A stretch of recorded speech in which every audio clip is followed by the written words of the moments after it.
Welcome once again to the Dynasty Pulse on FSAN and on the Undroppables and also on terrestrial radio 101.5 talking West Tennessee. I am Biggs, a.k.a. Jameer Biggs, a.k.a. Humongous. I got Grindberg up there, a.k.a. the Canadian Dip. I got Schultzy with me, a.k.a. Schlutzy.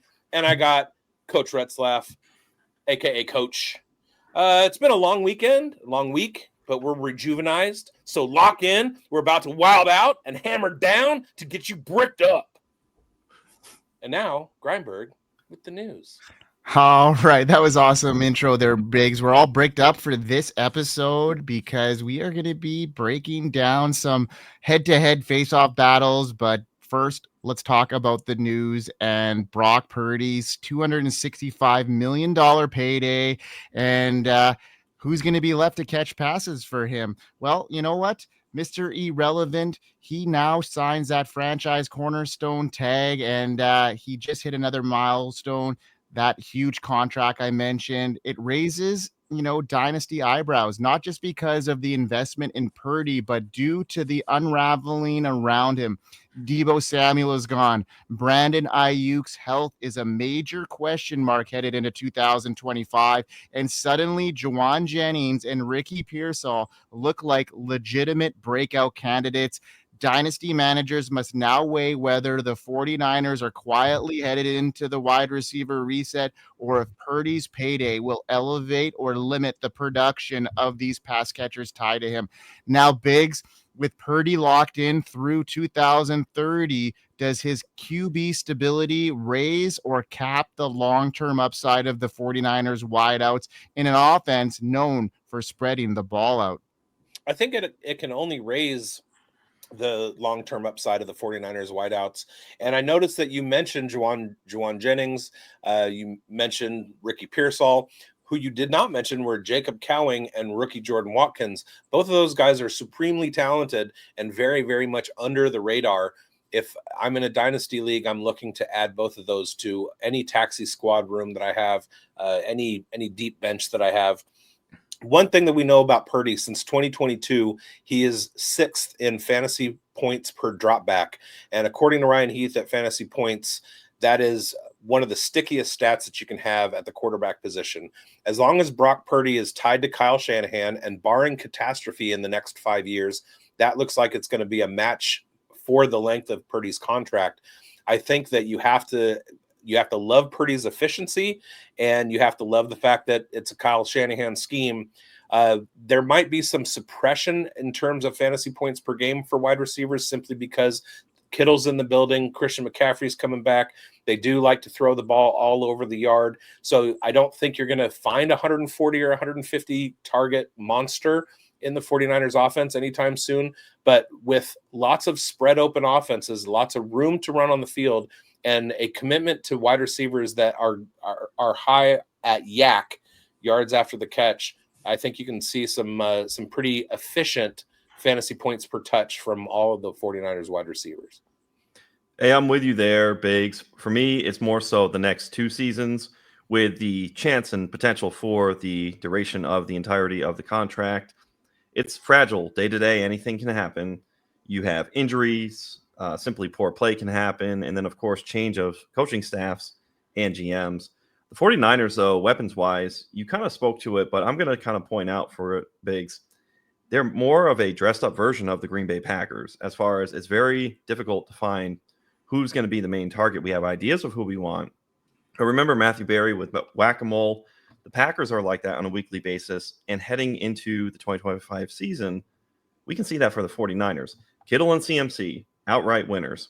Pearsall, though, we had that small sample size. Jauan Jennings, here's a problem.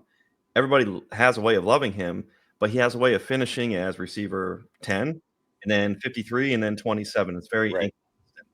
And Ayuk, health. If he's on track for health, he's the best candidate. He's capped in volume, though. Going back to 2023, Ayuk, 30th in targets with 105. 7th in receiving yards, though. Ayuk hit on efficiency. 2nd in yards per target and yards per reception. 3rd in yards per route run. So the elephant in the room really is, what does a Brandon Ayuk high-volume season look like? and we're just not quite sure about that. So it's going to be good. It's going to raise a rising tide lifts all boats. I think that's locked in for Brock Purdy. I wanted the 49ers to go ahead and just call the bluff, don't pay the $53 million, and roll with Mac Jones. Even if it were for signing, I wanted to see if it could happen because we knew Kyle Shanahan, but that's just a simulation that is going to be mental. And I remember speaking to it where it's probably not going to happen. It's something I want to happen, but shy of an injury, which we don't want to happen to Brock Purdy, we will not see that simulation played out for Mac Jones, but still a great high upside cuff quarterback to have on your teams. Matt Kelly was on here, Scott Connor, when we talked about backup, high upside quarterbacks. You need to be looking at Mac Jones. It would actually be smart too with Brock Purdy. If you have Brock Purdy as your second quarterback in Superflex, finesse away to go and get yourself some Mac Jones. I love your whack-a-mole idea, especially as it concerns the Green Bay Packers. I tend to agree with the Kansas City Chiefs as well. Those are all three wide receiver rooms that you never really know what's going to happen. We are about a week away from the June 1st cutoff date, and there's a lot of contract controversy around Brandon Ayuk. So it's going to be interesting at June 1st to see what the 49ers are going to do with them. But one thing I do want to bring up, there was an article last week after the NFL schedule was released that talked about a team's rest versus the per game versus their opponent's rest. And last year, the 49ers were in an historic deficit as far as the rest that they were getting every game that they went into versus what their opponents were facing. And we saw a potential Super Bowl team that absolutely got ravaged by injuries. And one of the reasons is because they were not rested for any game. Now, this year, they have the easiest schedule in the NFL, and they also are back on the positive side of the ledger in terms of the rest that they're going to be receiving each week versus their opponents. I think you're going to see a big year from the 49ers. I think you're going to see a lot of wins. They're going to get right back to that 12, 13, 14 win precipice that we see them on. They're going to be rejuvenized, and it's all an amalgamation of this schedule. The way that it plays out for them is going to lead to a much, much healthier season for them. And so I think, like you said, a rising tide lifts all boats. I think all of the wide receivers in that wide receiver room are going to improve over their 2024 fantasy seasons. How we're going to parse that in terms of like a week-to-week thing, maybe it's best ball stacks that we're looking at as the best play, maybe not necessarily in Dynasty, but somebody's got to show out as the alpha wide receiver in that room. And if it's not Brandon Ayuk, it could be one of four other candidates. Well, I'm going to be a little bit more bullish on that then, because like you guys are talking about whack-a-mole, all this kind of stuff in that wide receiver room. And did we trigger the Chiefs fan? Yeah, you did. Oh yeah, that was the third team, right? The Chiefs. Yeah, you had to. I was waiting. I was like in the sidelines waiting, banging on the glass, trying to get into the game. But you know what? I see this a little bit more clearly. I mean, Brandon Ayuk's situation, yes, it's very clouded. We don't know if he's going to even play at the start of the year, but it opens up some opportunity here. And I think that what the 49ers did in last year's draft showed a lot. And, first round draft capital for a guy, I'm talking about Ricky Pearsall. In the last couple of games, he suffered a gunshot wound in preseason last year. So it takes, somebody some time to get familiar with the offense. But, a gunshot wound is another situation that you're having to recover from. He's going to have more targets. He's going to have more snaps, and he's going to have a real shot to carve out a key role early. The 49ers room is thinner now. Debo's gone, and, Pearsall could easily go in and take some of those snaps that Debo had. His final two games of 2024, he posted 18 catches, 210 yards, 2 touchdowns, and a 23% target share. That late season surge, it showed exactly what he can do when he's featured. His route running, his yak skills, and his ability to create separation, it earned him trust from Brock Purdy. So I'm thinking that he's going to be one of my must-have breakouts in 2025. If there's going to be a receiver that I see has got the potential and, the trust in the coaching staff, I think Ricky Pearsall is that guy, especially with the draft capital that they invested in him. And I saw him as a succession plan for Deebo Samuel, and now he's no longer in the building. And a younger guy version of him, I see this being a very good situation for him moving forward. Okay, pop quiz, hot shot. Yep. Let me throw out some names for you. Casey Washington, Johnny Wilson, Cornelius Johnson, Devon Vele, Ryan Flournoy, Jaquan Jackson, Taj Washington, Taywan Palmer, Bub Means. What do all those wide receivers have in common? It's probably something around the UN They score. play wide receiver. They all had higher unscores than Ricky Pearsall coming out of college. I'm not a huge Ricky Pearsall guy. I saw what he did, but I'm not 100% that he can sustain that. And so I'm kind of leaning towards him losing his job despite the draft capital over the next couple of years. He still looks like one of those little toys that you push the button on the bottom and they kind of flop around when he's running routes and stuff like that. He's not efficient in his route running. I'm scared of Ricky Pearsall. Now, what this is going to mean is in a situation where you and I are in the same league, you're going to have Ricky Pearsall and win the championship, and I'm not going to have him and be like, well, I should have been in. But that is what it is. I just see the opportunity coming up for him, and then that first round draft capital, like they're going to want to use him as much as they can until he can't do it anymore. He's going to have that opportunity right away.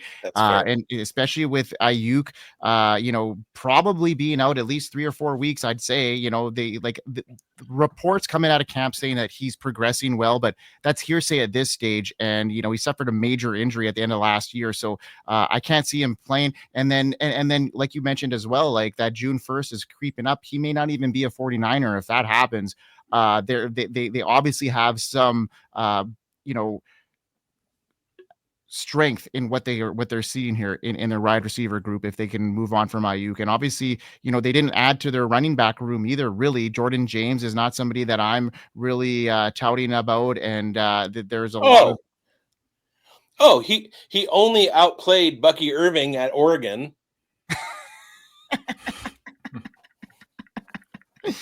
All right, I'll take DJ Giddens every day of the week. Beautiful. And RJ Harvey. But let's keep it moving. On the same topic, though, I'll go around the room. And granted, Deebo Samuel's out. So there's got to be something there that's going to be available for somebody else to come in. Vacated targets, there is a myth, but there's going to be one less role, one less mouth to feed, right? Now, question, pan around the room. I'll start with you, Schulte. Brock Purdy last year, fantasy points per game was 10th. Overall, QB 14 finish. Do we think, is that range, is it kind of like purgatory where it's 10 to 15 QB finish where, hey, it's not so great, but it's definitely not so bad, not so great, not so bad like Family Guy? Is it 10 to 15 that's a range, or can Purdy run pure in passing and hit like a quarterback 6 finish? Oh, I easily see the path for him hitting that, like in the ballpark of the 6 mark. And I think like everyone here is just a function of the offense. Like, I don't think anyone is pounding the table that Brock Purdy's, lighting the world on fire by himself. Like the whole group is a function of the offense, right? Except for CMC, and he's coming back, and he's gonna make the efficiency better for everyone else. Like, we've been talking wide receivers here. Jauan Jennings finishes wide receiver 24, and he didn't even pick up 90% snap shares till week 9. What do you think, Grindberg? Yeah, I mean, as far as the CMC situation goes, too, I mean, he's coming back from some injuries here that kept him away. Is he going to come back as strong? A lot of people are saying that, are using him as a bounce back candidate for 2025 here. And it's a tough one for me to gather at this stage. They didn't add anybody, like I mentioned, outside of Jordan James. Jordan Mason is now gone. Isaac Garendo, I guess, is going to come in and be the spell back for McCaffrey because Elijah Mitchell is gone as well. So like the depth in behind there might cause a more pass happy offense here for Brock Purdy. You know, they may not run the ball as much as far as, you know, up the middle stuff, more dump offs. Yeah, I could see this being a very fruitful year for him, even though his pass catching unit isn't as stable as what it looks like at this stage. But, you know, there's maybe more than meets the eye there in that wide receiver room. All the more reason you should be targeting Jordan James, who, again, let me reiterate, outplayed Bucky Irving at Oregon. He is behind Isaac Guerrero, who has had tremendous injury bad luck over the entire course of his career, including his rookie season in the NFL, but all through college as well. And then CMC, who's an older guy on the backside of his career that is suffering from tendonitis in both of his Achilles tendons. But as per your question, Brock Purdy is absolutely stable in that top 10 as fantasy points per game, 14 as, you know, overall quarterback finish. It's the exact floor that you want for if you're going into your startup drafts and you're going to punt quarterbacks for the first 9 rounds. Brock Purdy is that guy that you want to take advantage of. If you are grabbing a quarterback in the first round with rushing upside like Lamar Jackson, Josh Allen, Jaden Daniels, then Brock Purdy is going to be your quarterback 2 or 3 that you want, because that's exactly the level of production that you want from your backup quarterbacks to make you a championship team. Yeah. You know what is a championship team there, Schultze? Is the folks over at the Fantasy Sports Advice Network. Now, we should hear from our sponsor. We are here. We are here. FantasySportsAdvice.com, offering the best fantasy sports social media platform. Why join endless Discord communities or the trolls of Reddit? Fantasy Sports Advice is a community designed to help you win with 24/7 support. Go to FantasySportsAdvice.com and become a pro member for unlimited access. Again, go to FantasySportsAdvice.com today. Not only should you go to FantasySportsAdvice.com, but you should also go to FSAN.shop. The Dynasty Pulse gear is now dropped, both on the Undroppables and on the FSAN shop. FSAN.shop. They have so many cool things, like the Bears logo turned into tears on fantastic sweatshirts and hats. You got the Dynasty Pulse gear. You got the Fantasy Forecast, Grindberg and Biggs. You got that merch out there. There's a ton of stuff. I just had a rookie draft go down in a dynasty league, and the next day after waivers went through, one of our owners is now out of $500 of fab. There's a sweatshirt on there that says all out of fab. So go cop that too. All of the merch. I'm about to put in a huge order, getting ready for the FF Expo. FSAN.shop. Get there. Let's go, Biggs. I love it. Yeah, way to plug that awesome shop, because Amber's worked really hard to get it up and running, and now it's live as it ever was before, but now it's popping better than ever. Now Shout out my podcast wife, Amber. There it is. All right, now let's move on to another news article here, and that is the quarterback room just got a lot more relevant for Dynasty in New Orleans, with Derek Carr announcing his retirement and the Saints opening the season against the Cardinals. All eyes will be on rookie Tyler Shough, a 2nd-round pick. One of the weakest QB classes in recent memory, though Shough has a real shot to start week 1. And while his upside in single QB, formats isn't that sought after, the ripple effect for Chris Olave, Rashid Shaheed, and more serious consideration in dynasty leagues, there's a temporary situation or the start of a long transition for the Saints. Now, Schultze, if Tyler Shough wins the starting job, how does that impact his long-term dynasty for Chris Olave? Are we a sell high window before his value dips even further? I'll preface all this with, I'm not a Tyler Shough guy at all, but my initial thought here was to hold Olave until we're going to get some training camp buzz or some early season production. He's ranked as a mid wide receiver 3 right now in Dynasty. I think we'd all agree on talent alone, he should be higher than that. I mean, we've got the risk factors baked into that price. I took a look at Dynasty Daddy trade database here, and these are trades that have gone down literally today. involving Chris Olave. And these are Chris Olave 4, okay? 4, Devontae Smith straight up. 4, Justin Fields in Superflex. 4, Jaden Reed and Brenton Strange in half-point tight end premium. Jared Goff in Superflex. DK Metcalf. And then the last one, Calvin Ridley and Cam Scatabo. Now, these are all trades I'd be comfortable making if I'm trying to sell Olave. You're mitigating a ton of risk that Olave carries between the concussions and then the QB situation here. If you can get that type of value, yeah, I'm pulling the trigger now. But I have a hard time believing you're going to go out there and find a guy in your league who's going to do that. And that's surprising because I was very shocked that to see as many trades had gone down and ones that I would take. I didn't think the market would be this strong on them. So if you can get someone in that ballpark, yeah, I'm selling. But if you can't, like I said, I'm still holding Olave. You are walking a bit of a tightrope here where if you do hold, this could go completely upside down on you.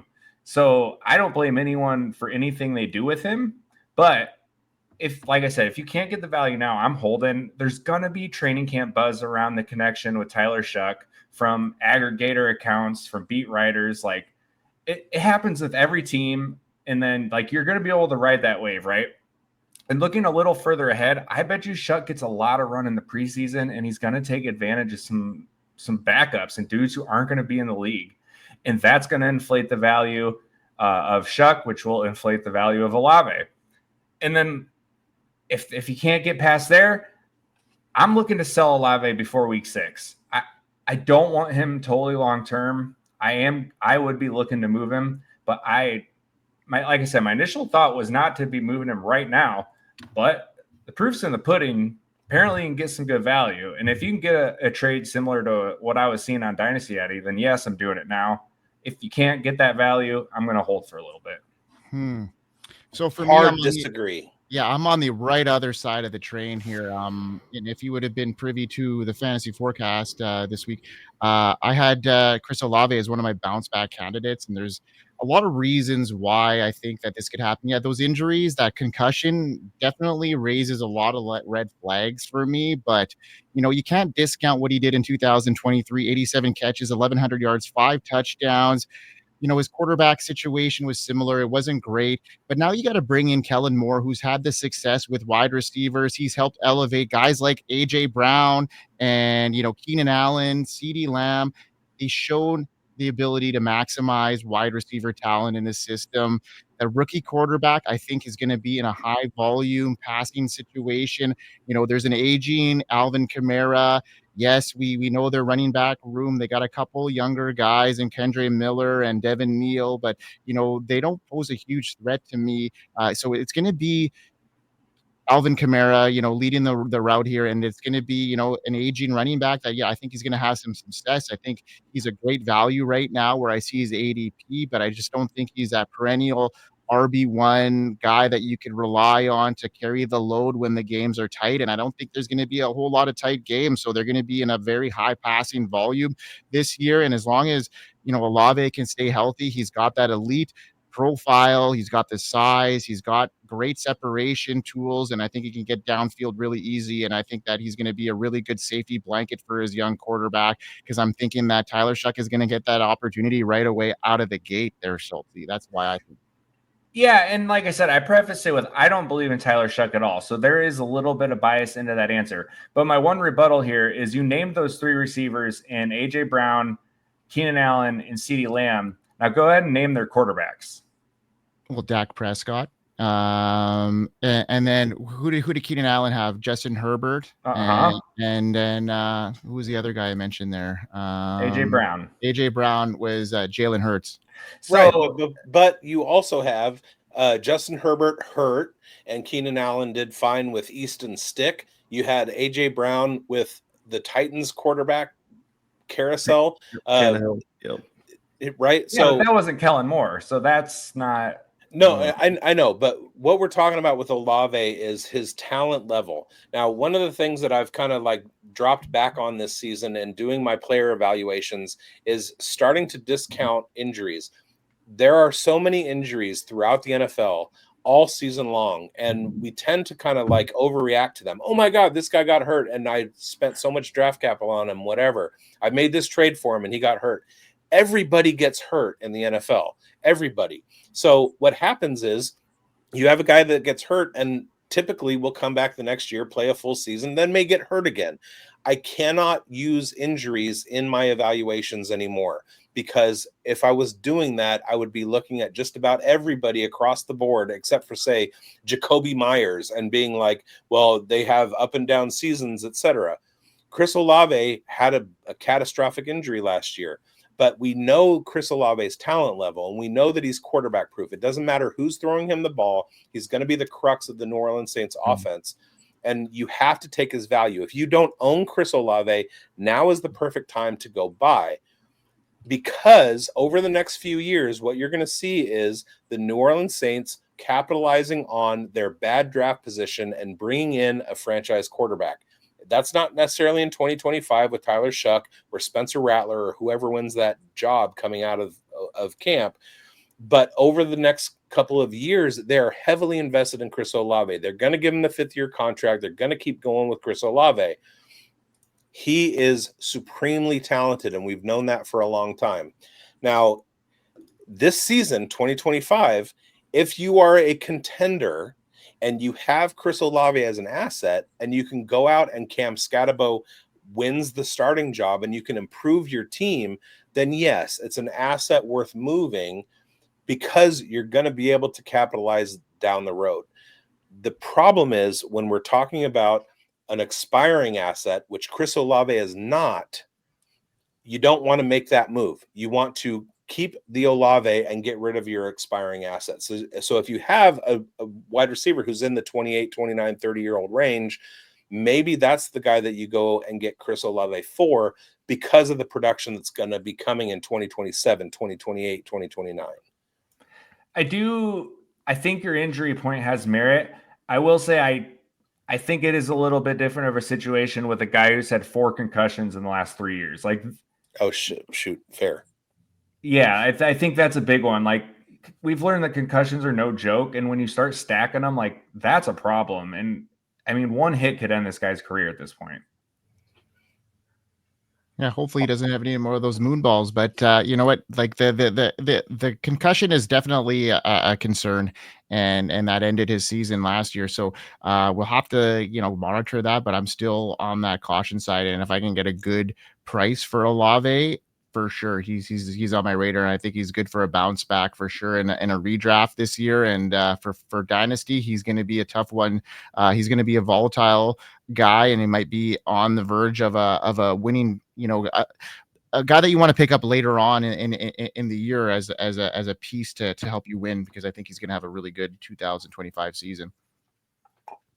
All right, let's move on, guys, to our fantasy face-offs, the rankings, the battles. It's time for the consensus end, and the conviction begins. We're putting players ranked side by side in, consensus rankings head-to-head, and we'll settle up the score. These aren't obvious calls. These are razor-thin decisions Dynasty managers agonize over. Who would you rather build around? The established star, the surging riser, the productive vet, or the high-ceiling rookie? No ties, no hedging, just pure fantasy football combat.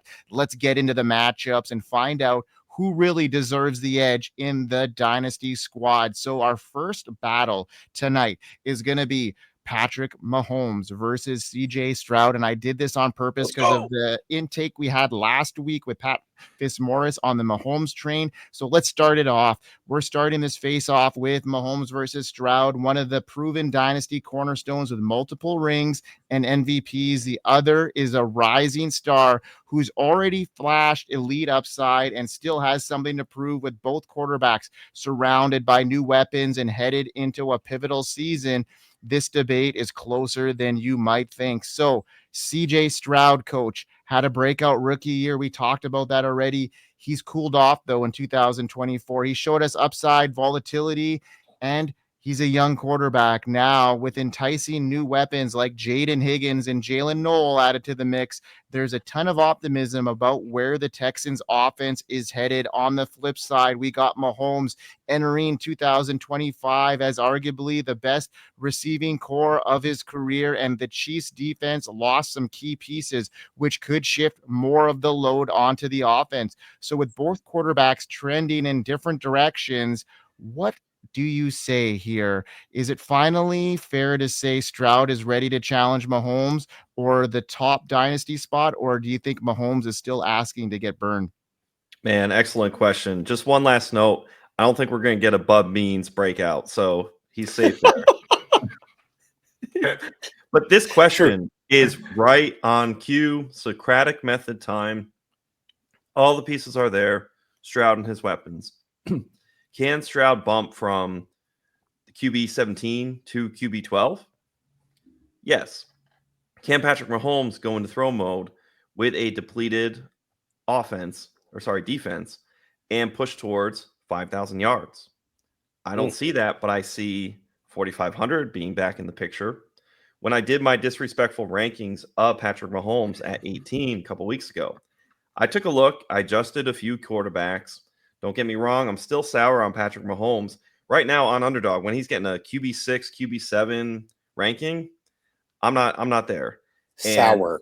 But I did bump him up, and I have it, ironically enough, Stroud, Mahomes, 12 and 13 respectively, but I could see it flipping. As far as the top spot, there's a delineation. Biggs was talking about those rushers with the juxtapose with Brock Purdy. You've got Jaden Daniels. You've got Lamar Jackson. You've got Josh Allen. It's those guys in Dynasty. As far as clearing away best quarterback, we know the crown belongs to Patrick Mahomes. But this year in 2025, I think it's a great question. Mahomes versus CJ Stroud. Stroud's path is clear. He has to be Matthew Stafford, has to run pure on passing and touchdowns. Take a guy like Tua. We just talked about concussions, right? But Tua's best season in 2023, 4,600 passing yards in 17 games. Stroud's rookie year, 4,100 passing yards, 15 games. So the pace is kind of there. Mahomes has, and Mike, you'll love this, 2 5,000-yard passing seasons. Mahomes has reached 4,100 mark, which Stroud did his rookie season. He has done that 5 times in his career. And Mahomes has some small juice in the run game, 300 rushing yards last season. 2021, 381. 2022, 358. 2023, 389. There's a theme there. Patrick Mahomes can get you that rushing upside between 300 and 400 rushing yards compared to Stroud. Stroud, 167 in 2023, 233 in 2024. I'm going to venture and bet that in year 3 for Stroud, the rushing yards are not going to go into the 300s. It's not just going to be linear for Stroud. So all those things, the past performance for future performance, I can see it breaking Patrick Mahomes' way. I did like the point that Biggs made earlier. We were talking about the Packers, the 49ers. The Chiefs do have a little bit of that fragility for the target share. You can poke holes in the team. I love Jalen Royals. I'm glad the Chiefs proactively selected him because you have the possible Rice suspension. You have the injury recovery, which seems to be going well. But, Mike, could that be hearsay, as you like to say? And then Travis Kelce, how he was just terrible last year as far as his motivation for getting in shape. Hopefully he learned his lesson. But another year older for Travis Kelce. You had the late breakout from Xavier Worthy. But you're an injury, maybe 2, and then it's a very fragile situation again for the Kansas City Chiefs offense. So that's my bearish take on Patrick Mahomes. I don't see Patrick Mahomes as QB6, as I alluded to before, but in breaking it down, the path is there for Stroud, but he has to run so pure on passing. With Mahomes, there's some outs with the rushing, and I see with a high-tempo passing offense, even if we won't be able to predict who the whack-a-mole receiver is in Kansas City, I think it's Rashee Rice. Patrick Mahomes has that edge to CJ Stroud, heading into the 2025 season. So I can see that bounce back there. Schultze, set these guys straight. Ooh, I'm gonna be honest. I'm Team Mahomes here still. We Yep. sit here and talk about how much of a down year he had, and the guy was still QB 11, right? Like Stroud's rookie season had the whole world bricked up and drafting him in top 5 of dynasty startups, and he finished as QB 11 that year. So looking at last year, Stroud is QB 18. You're completely buying into Stroud's potential ceiling, where when you look at Mahomes, he's proven the ceiling year in and year out for a long time now, and he's done all that without actively regressing on the field one bit. So he's thrown for 37 or more touchdowns 4 times. And the weapons this upcoming season, like you hit on a little bit with, getting Jalen Royals in. And, they're still got Hollywood Brown. I think Rashee Rice hitting underneath is going to open Xavier Worthy down the field. You're going to get some of that Tyreek Hill magic back. This collectively, like you might not have a dude as good as Tyreek Hill, but collectively, this might be the best group of pass catchers he's had, like as a whole, right? And you mentioned the rushing, yeah. He's going to give you right around in that 300-yard ballpark and a handful of touchdowns. Like that's something CJ Stroud's not going to offer. Mm-hmm.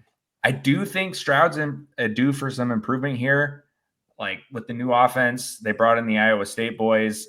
But in my opinion, we're grossly overreacting to one down season from Pat Mahomes. And it wasn't even really a down season. If you look at it, he had 16 fewer attempts than he did the previous year. He had a total of 0.7 fewer fantasy points scored, less than 1 fantasy point scored different between 2023 and 2024. And that amounted to a 3-position drop in quarterback rankings in fantasy. Well, what happened in fantasy in 2024? You had the ascension of Jaden Daniels. You had the ascension of Bo Nix. These guys both got themselves into the top 10 because of their rushing upside. Patrick Mahomes didn't do anything different. He didn't do anything different. So I think what we can expect from Patrick Mahomes is a return to the 340-point fantasy points for the season as a floor. That's his floor. Okay. He's done that around 3 times. When they pass more than that, he gets into the 500-point range. That's when he elevates into the top 5. I think that Patrick Mahomes can't be relied upon to be a top 5 quarterback, but his upside is still there. He's still going to hit those numbers occasionally over the rest of his career, but his floor is QB 10, right? You have, and CJ Stroud, now we know that what happens is you have a spike season and you have a down season. Somewhere in the middle lies the truth. That's where CJ Stroud is at, and it's not where Patrick Mahomes is. So nobody hates Patrick Mahomes more than me. Nobody on this planet hates Patrick Mahomes more than I do. And I'm taking Patrick Mahomes over CJ Stroud every single time. We mentioned the Chiefs defense possibly regressing, allowing, them to throw the ball more here. But on the flip side, the Texans might have a top 5 defense, which is going to just put them in leads and they're going to grind games out. So yeah, we could see passing attempts not soar for the Texans. Totally. Yeah, absolutely. And then you never know what happens, right? So let's move on to our next one, guys. Hold on, Mike. I just got to know, how did all this talk make you feel? You're a Chiefs fan. Well, it made me feel okay about the situation, and coming from a guy like Biggs who mentioned that he hates the Chiefs. It gives me some optimism. I try to stay focused with my homerism, because I could see it being a lot of guys take on their teams and they have like blinders on, and I try to stay away from that. And I've, last week when the Mahomes talk went on the show, QB 18, I wasn't quite there, but I had, I wasn't as bullish on him as some of the other people are, because I've seen their situation. This year in particular, I think their defense isn't going to be as good. I think they're going to be a worse team in general, and there's going to be stiffer competition in their division. So I just think there's going to be more room for passing. Isaiah Pacheco is proven to be injury prone, and they didn't go out and do a whole lot in the draft. Rashad Smith is a great option there, but it's going to take him a long time to get up that roster spot. And Elijah Mitchell, injury prone. Kareem Hunt, at the pinnacle of his career, at the age gap here now moving downward. So I just see them being more pass happy and needing to stay in games more. And this could be the year for Mahomes to get back onto QB1 territory, which he hasn't been in the last couple of years. So let me let's just say, do. sorry, I was going to say, I began that segment with the idea that I was going to jump in and say, Patrick Mahomes is going to be QB4 in the AFC West this year. And then I started looking at the numbers and I was like, wait, never mind. Okay, so I'm glad you said that. So we have Daniels, Allen, Jackson, Hurts. Let's just say that they're an agreed upon. That'll be ahead. Let's go. Joe Burrow. What do you think, Schultze? Mahomes or Burrow? Ooh, this one gets dicey. If we're talking about two like prolific passers, like I think that's a much better question than Mahomes or Stroud. I think I'm going to go to Burrow just because they're going to throw the ball a bazillion times again. Okay, how about Biggs? Baker or Mahomes?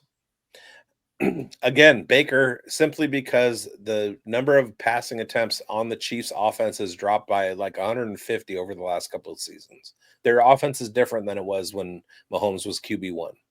How about Caleb Williams, Mike, or Patrick Mahomes? In Dynasty right now, I'm going 2025 is the now and somewhat near-term Dynasty. I'm going Caleb Williams here, honestly, and I think there's a lot of reasons behind that. But I just think the up tempo, the new head coach, I think they got upgrades in their system. I know some people might think that Luther Burden for Keenan Allen isn't a great upgrade. I think that's a more versatile weapon in the slot if he ends up playing there. Loveland is a good complement to Kmet. I don't think he's going to go in and steal a whole lot of snaps. I think that versatility there. They made 3 upgrades on their offensive line as well. So a lot of things headed Caleb Williams' way, in my opinion, and I have him a little bit ahead of Mahomes now. I'm still Mahomes on that. And I'm not being funny because I'm just trying to find that delineation in that line because I think we're warming up. Kyler Murray, Biggs, or Patrick Mahomes? Patrick Mahomes. Okay, so that's where you start to see Patrick Mahomes versus Kyler. I have Kyler above for the rushing, but that's one mark against my ranks. I have Mahomes over Williams too. Okay, now how about Bo Nix versus, because you mentioned AFC West, Bo Nix versus Patrick Mahomes. Patrick Mahomes. But this year in 2025, what do you think? Yeah, I'm still going with Mahomes. Okay. We started off talking about CJ Stroud versus Patrick Mahomes, and Bo Nix had an elite rookie season. There's a big chance that he falls back to the Bo Nix that we all expected him to be. Did his rushing upside come because of the Broncos offensive line? Did it come because of the Sean Payton offense? Did it come because they had confidence that Bo Nix was going to rush? He is Derek Carr with rushing upside. So there's a big chance that just like CJ Stroud after his rookie year, he kind of falls back to earth a little bit. And I'd be more willing to anticipate the Patrick Mahomes jump back to his previous efficiency than to believe that Bo Nix is going to sustain what he did last year. All right, I got 2 more, and then we'll go to the next topic. Mike, Justin Fields or Mahomes for this year? Oh, Mahomes for me. I think there's still so much out on Justin Fields. There's so many. I'm going to go with the proven commodity here. I know that Justin Fields has proven himself when starting, but we don't know how tight that leash will be, and where it heads in 2025. I'm going to go opposite. I'm going to go opposite on that one. I know that Justin Fields, when he has the starting job for the entire season, his rushing upside carries him. And what I just said about Patrick Mahomes jumping up, I don't know if I'm more willing to bet on that than I am of Justin Fields returning to what he did when he was in Chicago, especially if he plays 17 games and he gets it and he has the rushing. We know what rushing does to quarterbacks. I'm huge on Fields this year. And what if this is the Patrick Mahomes and he still finishes as QB 11? Justin Fields is going to surpass him. All right, last one. Justin Herbert, who I have just behind Patrick Mahomes. So when you said the other 3 quarterbacks in the AFC West, it did get me thinking, granted, we're not talking about Geno Smith, but Justin Herbert, Biggs, or Patrick Mahomes in 2025? Mahomes. Okay, Mike, it's clear the board there. Mahomes. No, no, no. I'm really high on Justin Herbert this year. I think they're going to be a little bit more pass happy. I know they brought in Omarion Hampton, they brought in Najee Harris, but I think it's going to open up a little bit more for Herbert to get back to his status there of QB1. I think he's got stability. He's got that rushing upside too that Mahomes brings as well. He's younger, and I just think that the Chargers are probably hard to say in position here for that division this year. I think they're going to be in competition there, and I think they're going to hold a lot of value. They're going to be in a lot of games where they're going to be some high scoring games as well, and I think Justin Herbert's going to have that opportunity to go out and do it. So Geno Smith, you 4,500 yards, 30 touchdowns. Book it. So you can just kind of see those are all the names that I listed shy of Herbert, where I have my question. So some of my bias has been confirmed, and then there's some others where it's more head to head. So I just kind of had to do that exercise just so people can see kind of where I'm coming from as far as Patrick Mahomes, because there's a short term and then there's a long term window where we see viability long term for Mahomes. But in 2025, we're trying to win right now. Those are some of the matchups that I'm racking my brain on. All right, well, let's get into our last face-off of the night, and that is going to be the battle that brings us to the most polarizing backs in this 2025 rookie class, and I'm talking about Ohio State running backs TreVeyon Henderson and Quinshon Judkins, who enter the league in very different skill sets and trajectories. Henderson, obviously, once a top recruit in the nation, overcame injuries, inconsistency at Ohio State, and become a highly efficient, explosive dual threat weapon. Now in New England, he's stepping into a modernized offense with real PPR upside and a chance to carve out a Jahmyr Gibbs type role alongside Ramondre Stevenson. Meanwhile, Judkins enters Cleveland with a powerful resume and a bruising downhill style to potentially take over Nick Chubb in 2025, and he's got limited pass catching chops, and Jerome Ford is still around for third down work. He may be more touchdown dependent early in his career, and the upside is real, but there are some concerns. So Biggs, both of these backs are top 5 rookie picks in most dynasty formats.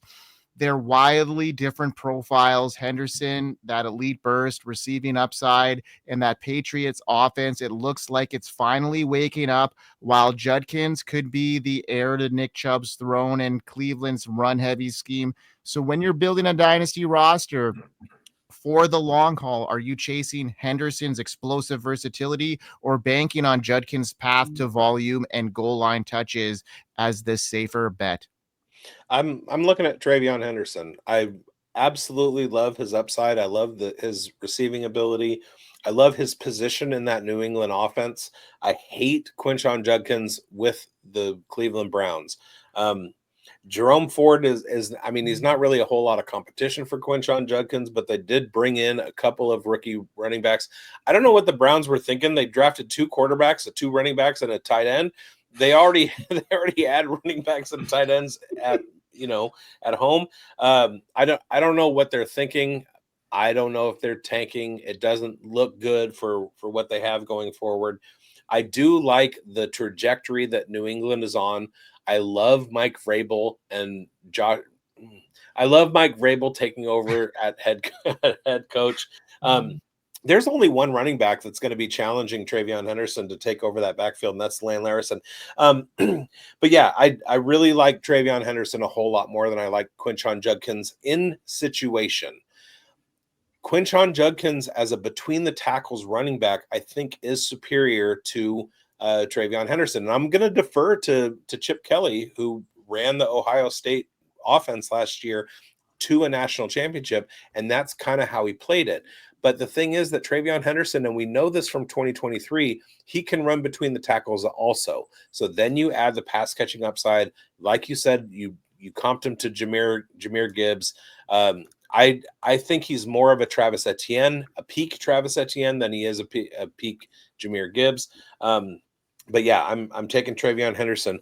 One thing I'm kind of upset about in this show sheet is that Ashton Jeanty has not been brought up. So I'm just going to throw this out there. Last year, Ashton Jeanty was 206th in yards before contact per carry. 206th. He was second in yards after contact per carry. So do with that what you will. And TreVeyon Henderson, I'm taking over Quinshon Judkins. Coach, you got any comment on this before we wrap it up for the night? Oh, yeah. So Quinshon Judkins, we just got some bullish news. Coach speak, but GM speak. Andrew Berry talking about he can tote the rock, full bell cow usage, that the Browns believe in Quinshon Judkins. And it's kind of funny. There was some reticence and reluctance with Dylan Sampson being a 4th-round pick. And it's kind of funny with Lake Effect Snow. It's a bunch of quarterbacks, a bunch of running backs. And anybody who knows about Lake Effect Snow, it just kind of comes down slowly. And then all of a sudden it's up to here. That's what the Browns have, a 3 backfield committee. And just, 3-headed, 4-headed monster at quarterback. It's easier to delineate what's going on at the running back position. Who's superior talent is Quinshon Judkins. So I actually like at the back of a tier the fact that you're getting a little bit less than a handful of picks discount in Quinshon Judkins versus TreVeyon Henderson in rookie drafts. And in that tier, if you accordion out where they're going on underdog, where Quinshon Judkins is going in redraft as well, he's at the back end of a tier for the rookies when we speak strictly of all these top rookies. And I don't think it would be sacrilegious to see sometime next year, you've got Jeanty, Hampton, RJ Harvey, Henderson. Let's put Caleb Johnson in there too. Quinshon Judkins is not necessarily 6. And I think he can end up anywhere 1 through 5. And it would not surprise me if it's closer to the top 3. And the beauty is entry point and price we can get for Quinshon Judkins. And you really don't have to make the choice unless you play in one league, right? In the Grindberg Invitational, you play one league. You have to choose Henderson or Quinshon Judkins. On the element, Big spoke well to the Jahmyr Gibbs comp for TreVeyon Henderson and a little bit better ability to run between the tackles. So I love the price point on both players. You need to get requisite share on both in all redraft leagues, best ball leagues, and invest in Dynasty. I think the best price to gain entry point, most bargain, is going to be with Quinshon Judkins. Just look at the cheapest running back and law of large numbers, 1 through 5, 1 through 6. Look at the 2020 running back class. What was it? Taylor, Clyde Edwards, hilarious.